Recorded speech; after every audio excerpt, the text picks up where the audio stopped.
அந்த கோவிலின் ஓரம் உள்ள இருட்டு பிரகாரத்தில் அருகருகே அமர்ந்திருந்த அந்த இருவரும் ஒருவர் முகத்தை ஒருவர் பார்த்து கொண்டார்கள் என்றுதான் சொல்ல வேண்டும்.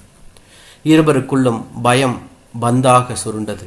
மனதில் உருண்டு தொண்டை வரை வந்து வலியை ஏற்படுத்தியது என்றுதான் சொல்ல வேண்டும். அதிகம் பயந்து போன முகத்துடன் தன்னோடு இருந்த காயத்ரியை பார்க்க பாவமாக இருந்தது வாசுவிற்கு என்றுதான் சொல்ல வேண்டும். காயத்ரி, இந்நேரம் நம்ம விஷயம் உன் அம்மாவுக்கும் அப்பாவுக்கும் தெரிஞ்சிருக்கும் முணுமுணுத்தான் என்றுதான் சொல்ல வேண்டும். ஆமாம் என்பதற்கு அடையாளமாக கிளிவுடன் தலையாட்டினாள் அவள் என்றுதான் சொல்ல வேண்டும்.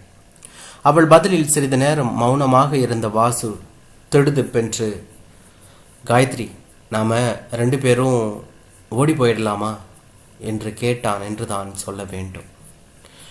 அவன் சொன்னதை ஜீரணிக்க முடியாதவள் போல் அவனை மிரட்சியுடன் பார்த்தாள் காயத்ரி என்றுதான் சொல்ல வேண்டும். காயத்ரி, எப்படியும் உன்னோட அம்மாவும் அப்பாவும் நம்ம தேடுவாங்க. மாட்டிக்கிட்டா நாம க்ளோஸ். இதிலிருந்து தப்பிக்கணும்னா கண்டிப்பாக நாம் ஓடி போகிறத தவிர வேற வழியே இல்லை. நிலைமையை புரியும்படி சொன்னான் வாசு என்றுதான் சொல்ல வேண்டும். காயத்ரிக்கும் நிலைமை தெளிவாக புரிந்தது என்றுதான் சொல்ல வேண்டும். ஆமாம் வாசு, நீ சொல்கிறது ரொம்ப சரி. பெத்தவங்க நம்ம ரொம்ப எதிர்பார்ப்போடு வளர்க்குறாங்க. அவங்க எதிர்பார்ப்பு நம்மிடம் கிடைக்கல என்கிற போது எவ்வளவு வேதனை. ஆத்திரப்படுவாங்க. வேணாம் வாசு, நாம் இந்த ஊரிலேயே இருக்க வேணாம். நீ சொல்கிற மாதிரி கண்காணாத இடத்துக்கு ஓடி போயிடலாம். ஆனாலும் எனக்கு என்னமோ பயமாக இருக்கு வாசு. நம்ம எதிர் வீட்டு வாண்டு இருக்கானே, அவன் நம்ம அங்கேயே பார்த்துட்டான் வாசு. இந்நேரம் அவன் என் அம்மா அப்பா கிட்ட கண்டிப்பாக வத்தி வச்சிருப்பான்.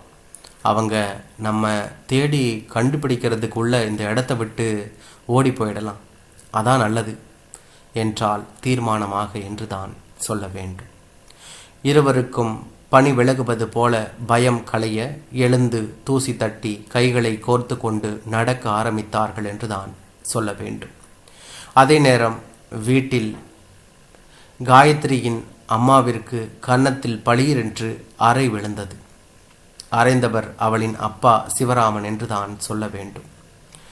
ஆள் முகம் முழுதும் கோபம் கொப்பளிக்க, கண்கள் சிவக்க அவர் இருந்தார் என்றுதான் சொல்ல வேண்டும். கலவரமடைந்த முகத்தில் பலத்த அறை ஏற்படுத்திய வலியினால் பொறி கலங்கி போன ஜானகி கன்னத்தை பிடித்து கொண்டாள் என்றுதான் சொல்ல வேண்டும். நீ பொண்ணு வளர்த்திருக்கிற லட்சணத்தை பார்த்தியா? ஓடி போயிட்டாலாம். அவமானமா இல்லை? பொட்ட பிள்ளையாச்சே, அம்மா பொறுப்பில் வளரட்டுமேனு விட்டா வளர்த்த லட்சணத்தை பாரு. இப்போ எங்கடி போய் தேடுறது? அவளை சொல்லி குத்தமில்லடி, எல்லாம் அவன் கொடுத்த தைரியம்தான் அவளை இப்படியெல்லாம் நடக்க சொல்லுது என்று சொன்னார் என்று தான் சொல்ல வேண்டும். நான் ஆரம்பத்திலேயே சொன்னேன், உன் அண்ணன் பையனை நம்ம வீட்டில் தங்கி படிக்க வைக்க வேணாம், வேண்டாத தொந்தரவு வரும்னு சொன்னேன். கேட்டியா நீ? அண்ணன் வாழ்கிற கிராமத்தில் படிக்க வசதி இல்லை, அதனால் நம்ம கூடவே இருந்து படிக்கட்டும்னு சொன்னேன். இப்போது என்னாச்சு பார்த்தியா என்று சொன்னான் என்று தான் சொல்ல வேண்டும். ஜானகி மௌனம் சாதிக்க சிவராமன் விடுவதாக இல்லை என்றுதான் சொல்ல வேண்டும். நான் காலையில் 8:30 அலுவலகத்துக்கு புறப்படுறேன்னா வீடு வந்து சேர மணி ராத்திரி 8. இவங்களை கவனிக்க எனக்கு எங்கே நேரம் இருக்குது? நான் இவங்களை கண்காணிச்சுக்கிட்டு இருந்தேன்னா இப்படி நடக்க விட்டுருப்பேனா? எல்லாம் என் தலையெழுத்து, அனுபவிக்கணும்னு இருக்கு விசனப்பட்டார் என்றுதான் சொல்ல வேண்டும். ஜானகியால் அதற்கு மேல் பொறுக்க முடியவில்லை என்றுதான் சொல்ல வேண்டும்.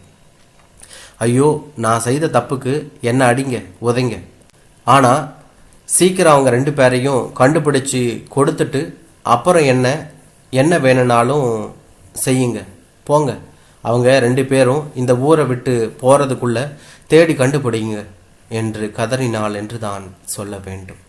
சிவராமனுக்கும் துக்கம் தொண்டையை அடைத்தது என்றுதான் சொல்ல வேண்டும். கொஞ்சம் தாமதித்தாலும் அவர்கள் இந்த ஊரை விட்டே போய்விடலாம் என்கின்ற எண்ணம் வர சுறுசுறுப்பானார் என்றுதான் சொல்ல வேண்டும். வெளியே பறந்தார். கொஞ்சம் இருங்க, ஜானகி நிறுத்தினாள் என்றுதான் சொல்ல வேண்டும். நின்றார் அவர். நான் பேருந்து நிலையம் போகிறேன், நீங்கள் ரயில்வே நிலையம் போங்க. ஒன்று அவங்க பேருந்தில் போகணும், இல்லை ரயிலில் போகணும். இது ரெண்டை விட்டால் வேறு வழி இல்லை. இதனால் அவங்க எப்படியும் நம்ம கையில் சிக்கிடுவாங்க. அப்புறம் அவங்கள நீங்கள் கண்டுபிடிச்சிட்டா உடனே உங்கள் ஆத்திரம் கோபத்தை எல்லாம் அங்கேயே கொட்டி தீர்க்க வேணாம். நல்லதனமாய் பேசி வீட்டுக்கு அழைச்சிக்கிட்டு வாங்க என்று படபடவென்று புரிந்துவிட்டு கண்களை துடைத்து கொண்டு ஓட்டமும் நடையுமாக பேருந்து நிலையம் நோக்கி ஓடினாள் என்று தான் சொல்ல வேண்டும். சிவராமன் மனைவியின் சமயோஜித புத்தியை நினைத்து மனசுக்குள் பாராட்டியவாறே ரயில் நிலையம் நோக்கி தன் இருசக்கர வாகனத்தை விட்டார் என்று தான் சொல்ல வேண்டும். அந்த ரயில் நிலையம் ஹாவென்று கிடந்தது என்று தான் சொல்ல வேண்டும். இன்னும் 9 மணி கடைசி ரயில் வந்த பாடில்லை என்பதால் பயணிகள் அங்கொன்றும் இங்கொன்றுமாக சிதறி கிடந்தார்கள் என்று தான் சொல்ல வேண்டும். சிவராமன் தேடிக்கொண்டே சென்றார் என்று தான் சொல்ல வேண்டும். கடைக்கோடி ரயில்வே பெஞ்சில் ஒட்டிக்கொண்டு உட்கார்ந்திருந்த அவர்களை பார்த்ததும் இவருக்கு நெஞ்சில் பால் வார்த்தது போல இருந்தது என்று தான் சொல்ல வேண்டும். ரயில் வருகின்றதா என்று கிழக்கு திசையே பார்த்து கொண்டிருக்க வாசுவும் காயத்ரியும் இவர் வருவதை கவனிக்கவில்லை என்று தான் சொல்ல வேண்டும். எதிர்பாராத விதமாக பின்னால் திரும்பி பார்த்த வாசு சிவராமன் அருகில் வருவதை கண்டதும் காயத்ரியை இழுத்து கொண்டு ஓட ஆரம்பிக்க இவர் இருவரையும் சட்டென்று தாவி பிடித்து கொண்டார் என்று தான் சொல்ல வேண்டும். அப்பாவை பார்த்துவிட்ட பயத்தில் காயத்ரி அழ ஆரம்பித்தாள் என்று தான் சொல்ல வேண்டும்.